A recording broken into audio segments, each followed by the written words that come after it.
I want you to imagine you are watching a magician on stage. They are dressed as you would expect a magician to be dressed. Maybe they are wearing a top hat or a cane, or maybe they have a twirly moustache or a three-piece suit. The magician is telling you that they are about to achieve the impossible. They are about to make a man disappear. Right there, on stage. 1 minute they will be in front of you, and the next they will be gone. You know it's a trick.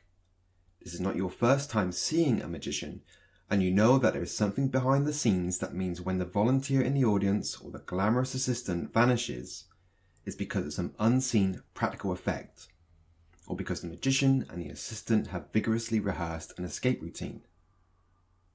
You even think that, given enough time and fewer distractions, you might be able to figure out how they're going to do it. That if it wasn't for the audience around you, the bright lights, and the booming voice of the magician, you could probably figure out exactly how they're going to do it. But then when it happens, when a magician does what they told you they were going to do, and bang, the person that was once on the stage is gone, you're just sat there, mouth agape. You can't figure it out. There was no puff of smoke or trapdoor that you could see. There was no switch, and the magician never left the stage. You can't even fathom how they made the disappearance happen in such a short flash of time. You know it can't be true, and you know deep down that you don't really believe this, but you are left with only one explanation. It was magic. The effect this has on you, no matter how many times it happens, is invigorating. It's no coincidence that so much of modern stage magic has its origin in faith healing or spiritual mediums. It makes us feel like we're seeing through to the other side. Not that we're seeing the work of God, only that we are having our limits of what is possible tested. And at the risk of sounding pretentious, like that boat hasn't already sailed, I've always likened a good stage magician with a good detective show, with this feeling of thinking you already know where the story is going, of thinking you already know all the moving pieces. You've seen many things like this before, and you are actually one step ahead of the person writing the plot, and then having the rug pulled out from under you. It works because it makes the writer of that detective show seem almost magical. It's not that they're smarter than anyone else, but it's more like they have an inside-out way of looking at things. A reader reads the book or watches an episode of TV from front to back, whereas a murder mystery writer seems to be writing it from back to front. A no-show encapsulates this idea better for me than Jonathan Creek. Created by David Renwick in 1997, the show follows Maddie Magellan, played by Carolyn Quinton, a true crime writer who meets with Jonathan Creek, played by Alan Davis, and as she calls him, ideas man to a conjurer, Adam Klaus, who's played by Anthony Stewart Head of Buffy fame in the pilot, but latterly by Stuart Milligan. The show is just as much of a BBC dramedy as it is a murder mystery. The pair solve seemingly impossible crimes whilst trying to figure out if their relationship is romantic, platonic, or something in between. The show might have been another in a long line of Sherlock Holmes imitators. Jonathan is an introverted logic man for hire who sees the world through a strict lens of cause and effect. He is able to deduce all sorts of background knowledge of a person from a single glance. He can retain a lot of seemingly useless information that will later be proved to be incredibly important, and it's implied he is more than a little socially inept.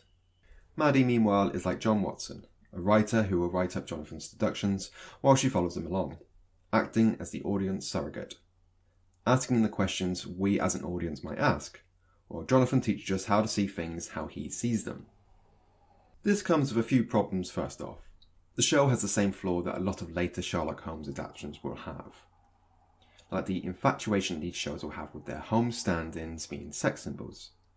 Look at Hugh Laurie's Dr. House, John Lee Miller's Sherlock, and especially Benedict Cumberbatch's. Jonathan constantly has women looking at him with desire and lust, despite the text of the show being that he's a nerdy, behind-the-scenes guy who is often overlooked. But it has something else to it. It has charm, and it has smarts, and it has Carolyn Quinton. The dynamic between Carolyn Quinton and Alan Davies is, aside from the mysteries themselves, one of the primary drives for the show. Although clearly based on the John Watson archetype, Maddie is a character in her own right. What was that Sherlock Holmes said to Watson? Get your kit off and give us a kiss? One of the things I always end up moaning about when TV does smart characters is it makes everyone else around them dumb as rocks, so that the smart character seems even smarter in comparison. This is a problem that dates back all the way back to Arthur Conan Doyle himself. In order for Sherlock Holmes to be able to undermine and outpace the detectives around him, Doyle makes sure the detectives are never as quick or as sharp as he is. Lestrade can't just be wrong. He has to be someone who is so arrogant at being wrong that Sherlock can cut him down. And John Watson is likewise a victim of this. You see it in almost all of the adaptations of him. One of the things actually that I really like about House MD as an adaptation is that while yes, it's clear Gregory House is much smarter than everyone else around him, the show is so laden with medical jargon, you don't know how dumb or idiotic the suggestions his fellow doctors make are. When Dr. Chase suggests lupus, you don't know if he's just off the mark or if he's the biggest idiot to ever grace this planet. House looks smarter in part because he's surrounded by other smart people. Maddie has her own set of skills. She's not a doctor like Watson, she's a journalist. This means she's a great liar, a con artist, someone who knows the rules of polite society and how to break them. Jonathan Creek as a character isn't completely socially inept. In fact, another of the show's strengths is the way in which it sends up and navigates English polite society in the 90s. But it's clear that Maddie is more comfortable breaking from social niceties to get what she wants. Goodness, child, you sure you know what you're doing? I think it's called Anything for a Story. You coming or not? I don't want to keep ragging on the new Sherlock. Okay, maybe I do a little bit, but that's already been done better elsewhere. But one of the things that I think it really drops the ball on is the idea of Sherlock training John Watson to see the world differently. Watson, as an extension of the audience, is being given clues on how to see the world in a much more logical way. There are things staring us in the face, answers to questions we don't know we need to ask yet. These things that will tell us everything we need to know about a person or a situation as soon as we see it. But we're too lazy to look at them. The new Sherlock plays that it is teaching us how to do it, to see beyond the mundane to the marvels that lie just beyond it. But really, it always just keeps John Watson dumb and presumptive, so that its lead can stay its figurehead. As a small side note, I think it's one of the things that Elementary does well, I think. The problem with the show is that the cases are always missing just one or two more moving pieces to have felt mysterious in the first place. But maybe that's a video for another time. But how it treats Joan Watson and her learning how to see the world like Sherlock does, I think does that really well. Now, Maddie isn't a genius. She's shown to be slow on the uptake or just as prone to misreading social situations as Jonathan is. But she is also shown to be able to take on what Jonathan has taught her. As early as the second season, she starts trying to figure out cases on her own, implementing Jonathan's ideas, and by season 3, able to use them to forge her own mysteries. It shows this by bringing on a third figure so they can make her look like the stupid one, but it still works. And their dynamic is so brilliant. I'm sorry, I like Julius Waller, but when Quentin leaves the show after the third series, it never quite captures that chemistry again. It's the classic will they, won't they, but Carol and Quentin brings an energy to it that's just so captivating. How do I even explain this? Their romance isn't a fairy tale. They both sleep with other people while they're together, and they're always trying to outwit each other. They're just as much best mates as they are sexual partners. They have in-jokes and banter, but they also argue and bicker and manipulate one another. It's as toxic as it is romantic. But then all I have to do is hear Carol and Quentin say the word Jonathan, and I can't help but laugh. Jonathan! Jonathan? Oh, Jonathan! It's also the setting. London and to a lesser extent England in the 90s. One of the things I like about TV from this time was just that people were allowed to look normal. Even the models and the handsome men in the stories look like you might be able to find them on the street. People eat, smoke and drink.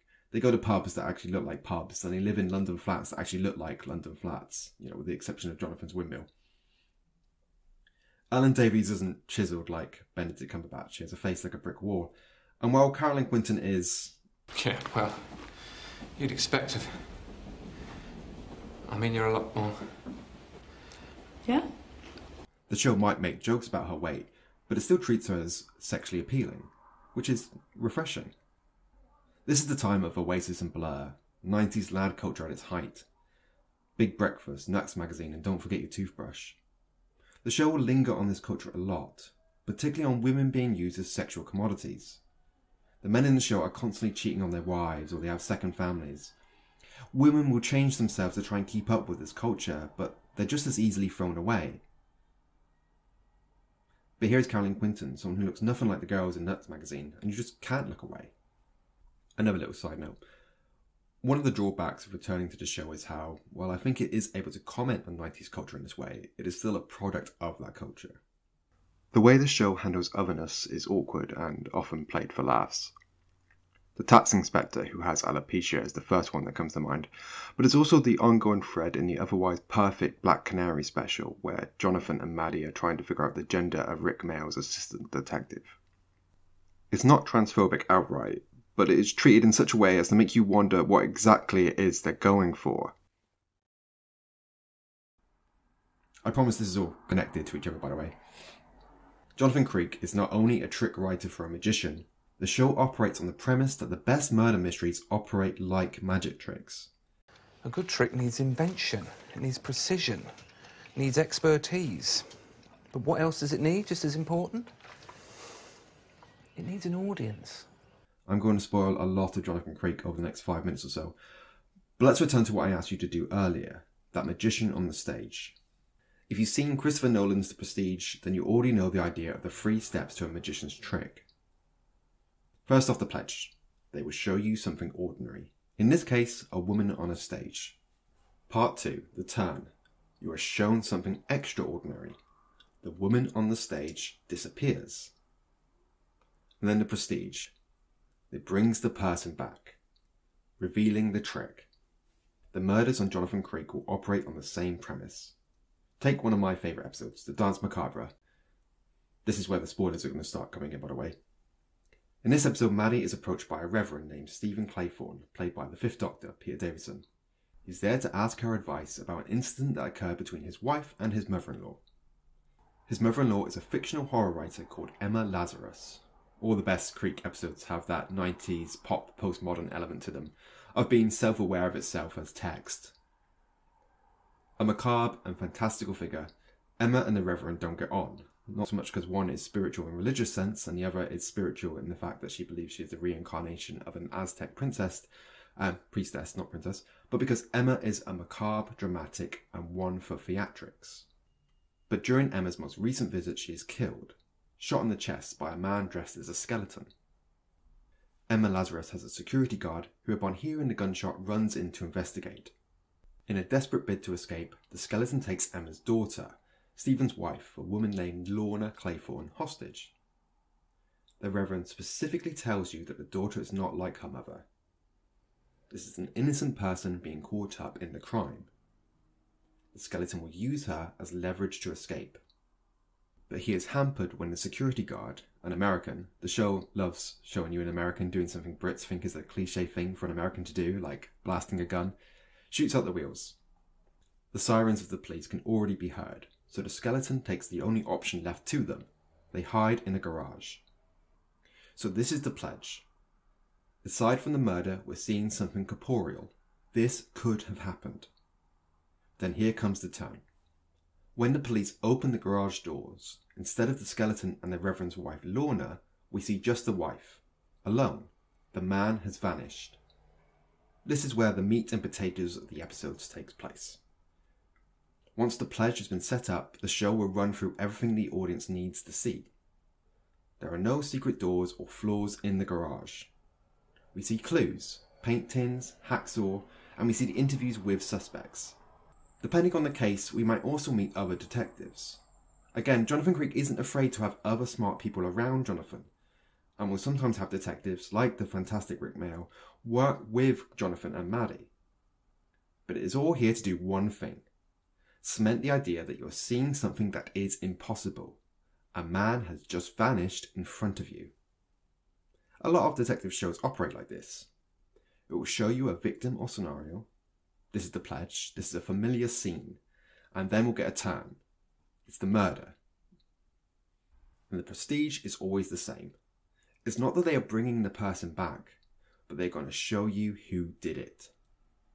But what makes Jonathan Creek different is how, like Jonathan has been teaching Maddie to view the crimes and solve them herself, an attentive viewer might be able to figure out how the crime happened before the reveal as well. One of the things I wish I'd spoken about more in my Columbo video is the idea that by seeing the crime happen in the opening moments, the audience are primed with evidence only the greatest detective would otherwise have. By having the assurance that they know who the murderer is and how they did it, they are able to sift through the clues we're shown on screen in such a way that Sherlock or Columbo might. Picking through what is relevant and not, notice who is lying, and piece together how they did it. The distraction of who the murderer is removed from us.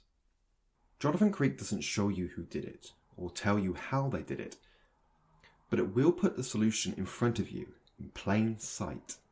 Usually it does this by cutting away to a trick Jonathan and Adam Klaus are working on, or else they'll show you one of the prototypes Jonathan has in his windmill. It ties magic and murder together, until they become interchangeable. They work the same way. The murderer is trying to make you think something impossible has happened, so that you don't look for the mundane, for things like jealousy, anger, revenge. Now let's look at the prestige of Danse Macabre, by starting with the solution it shows you. Like all good magicians, the show tries to distract you with a bit of information that appears incidental, but it's actually key to the whole trick. The show is making you look at one hand while it pulls a lever with another. It's Lorna Claythorne, the Reverend's wife. The Reverend stresses that she is not like her mother, that she is sweet and innocent. And we see in her real distress following the death of her mother.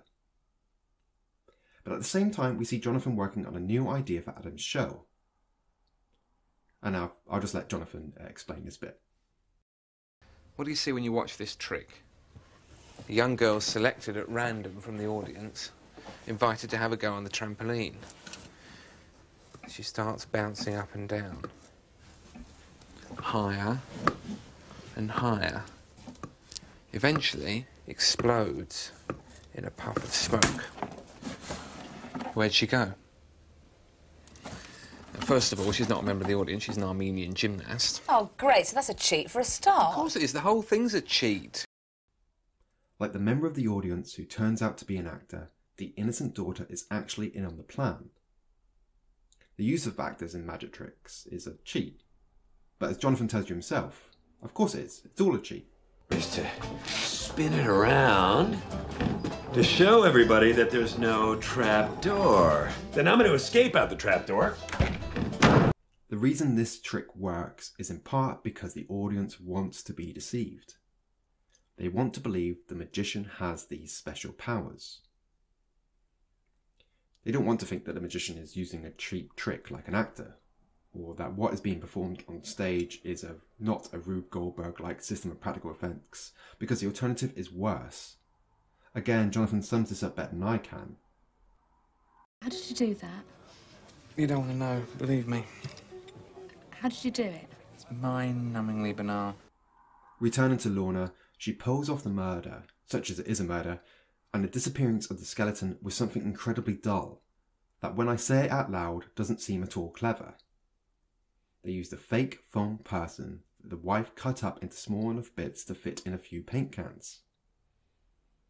The prestige is that the wife and the stepdad were in it together, but the real relief is in how they did it. But at the same time, that relief is undercut by loss of magic. But why couldn't we see it? Rewatching the episode, you can see it all coming a mile off. Watching Jonathan explain the use of an actor in a magic trick, half an hour before it turns out an actor was used to pull off a murder, is excruciating because you suddenly feel like if only you were paying attention, you could have got this. It's the same with a magician. Why do you think Darren Brown is able to make people fall asleep as soon as they walk on a stage? Maybe he uses actors, doubles and tricks, but a big part of it is the atmosphere. It's the lights, it's the theatre, it's the sound effect. There's a reason magicians dress like absolute psychopaths. It's to affect a sense of authority and mystery, so you give in to their patter. So when the trick happens, and you can't see the strings behind it, you are left with only one sensible conclusion. A wizard did it. Nearly all episodes of Jonathan Creek start the same way, with someone telling Maddie they saw something supernatural. This is often played as a joke, but really these are characters who have fallen for the trick. They have seen something they could not explain and have opted for the easy solution, the supernatural. But the question remains, why can't you see it? Like a magician who uses theatrics to make the trick work, Jonathan Creek uses similar tricks, but instead of stage and lights, it uses the magic of TV.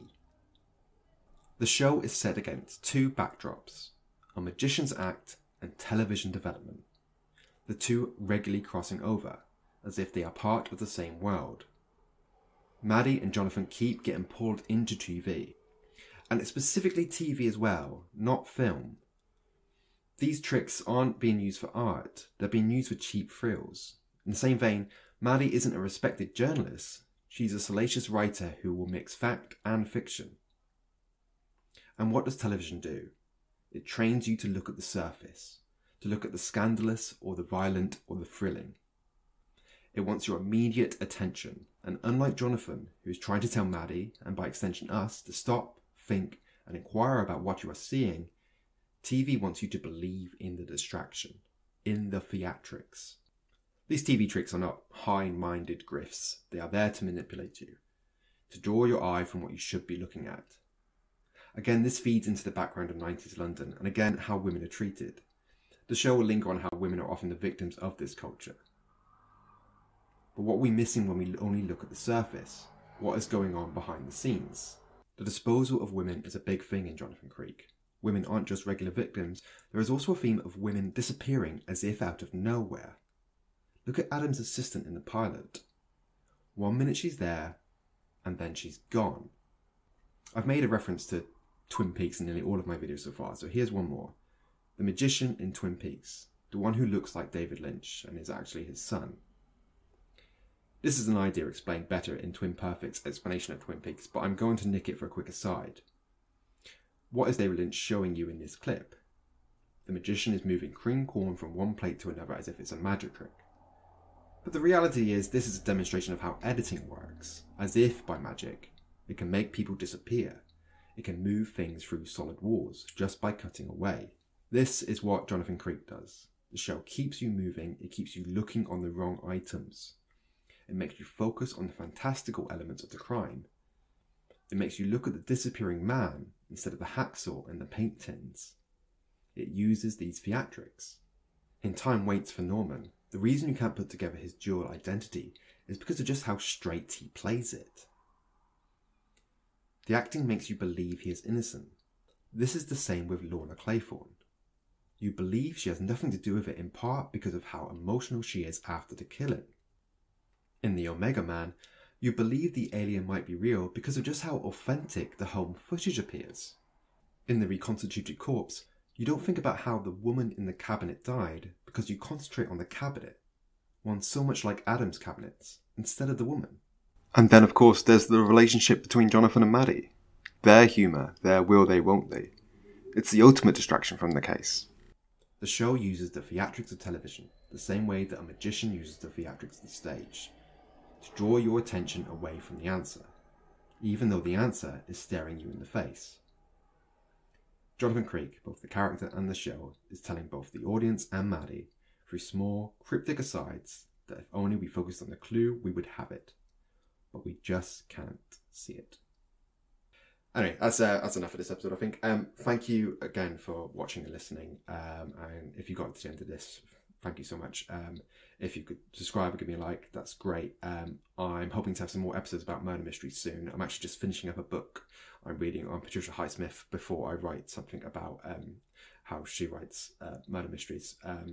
But yeah, should have some more out for you soon. But in the meantime, thank you so much. Cheers.